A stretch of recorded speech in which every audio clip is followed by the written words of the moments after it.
同仁，上午好。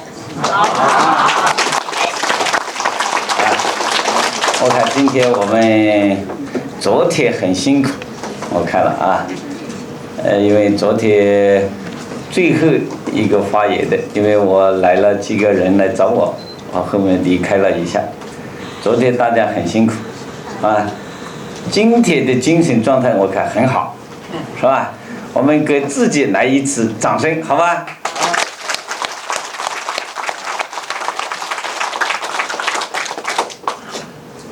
这个我们第17期经典教师骨干教师培训班，我每一次开会啊讲了一个概念。我们经典骨干教师，骨干教师是什么？是起支撑作用的，起带头作用的，起领导作用的，是吧？主干、骨干支撑的，所以我们凡是来参加这一次培训的，都是作为全国和海内外经典教育、中华传统文化教育推广的带头人，去领导人，啊，去起支撑作用的，所以我们大家，所以学习很辛苦。我们温主席讲了一个概念啊，辛苦才有幸福，是吧？辛苦就有幸福，不辛苦就没幸福。是吧？我们大家学习，原来我们这个课程应该安排是1个礼拜的，后面大家就讲很忙，所以我们压缩成3天，实际只有3天，明天要去考察，是吧？所以真正要培训啊，这只是一个开头。等一下我就马上给大家讲大学了，是吧？你看学一部大学，我们原则上要听完3个月，是吧？《论语》听完要1年，你起码学1年《论语》，你再去讲《论语》，是吧？最低1年，我们《论语》讲2年，是吧？边讲边做，那就有效果。所以我们大家呢，只是来把基本的原理、基本的要求，大家来研讨，啊，大家来研讨。我们在座的很多搞经典教育已经很有经验了，所以我们叫做研讨、研修，是吧？研修，大家交流。我们这些老师呢，叫做抛砖引玉，你们玉还在，都坐在下面，是吧？我们只是引玉。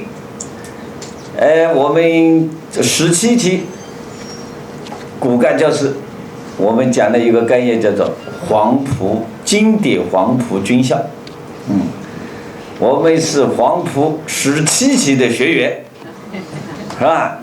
大家为我们黄埔17期学员鼓掌。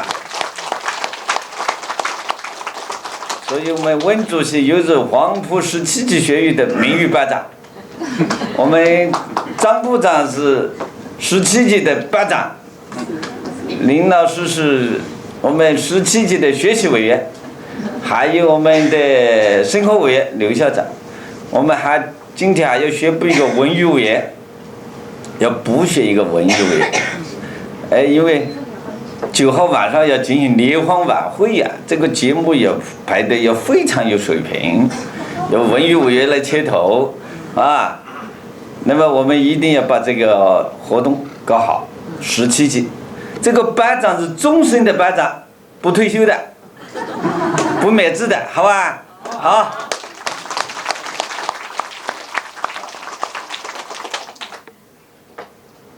下面我就继续向大家汇报我前面的一个第1讲经典教育的一个师资的一个基本掌握的6讲。今天呢，我讲5讲，留作后面1讲是留到最后一天下午再和大家讲，就是大家提出来的经典教育啊，只读经典，怎么和品德行为规范结合起来。昨天我们校长，山西的校长啊，老校长提得很好。我们这10几年来，既研究经典怎么读，怎么教，学校怎么抓这项工作，连重点在研究经典教育与学生的行为习惯。我们提出一个概念叫高尚人格，怎样培养学生的10大高尚人格，这是我研究的课题啊。我认为学校重点现在抓2项，除了国家规定的课程以外，抓5大经典，抓10大行为习惯训练，抓10大高尚人格塑造。所以10大行为习惯和10大高尚人格，我留到最后一天下午再向大家报告啊。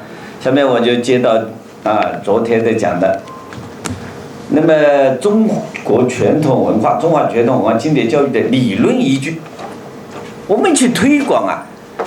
你要向各位教育局长、校长、家长、社会上人说，我们搞这个经典教育，人家问你是不是瞎搞的啊？小朋友读这些东西可不可以读啊？读了有什么好处啊？什么坏处啊？好处我讲了，家长他认为有很多坏处，他说我们都不能读，小朋友能够读吗？3岁小朋友能够读啊？我们在座的好多园长，是吧？你怎么说服家长，说服社会上的不懂经典教育的人？我就给你找了理论根据。我是专门研究教育的，是吧？华东师大专门研究这个，我当师范校长专门研究小学教育啊。我的专业就是学这个东西，专门学教育学、心理学。我教了18年心理学、教育学、学校管理，是吧？那么有没有理论依据啊？有，全世界、全中国最著名的教育家讲的，读经典完全可以，并且读了好的不得了。你看他们研究的成果，第一个是著名儿童心理学家朱志协，凡是学教育的，特别学学前教育、学幼儿教育的、学小学教育的，如果不知道朱志协，等于这个老师不及格啊！连朱志协是何其人也都不知道，肯定没学心理学，没学儿童心理学，没学儿童教育学。朱志协，北师大的著名的博士导师，我们刚解放的中国第一位著名儿童心理学家。我们读大学、读研究生课程就是学他的儿童心理学，就是他的，他就是代表中国儿童心理学的权威。国家领导人对他敬重的不得了了，全世界公认。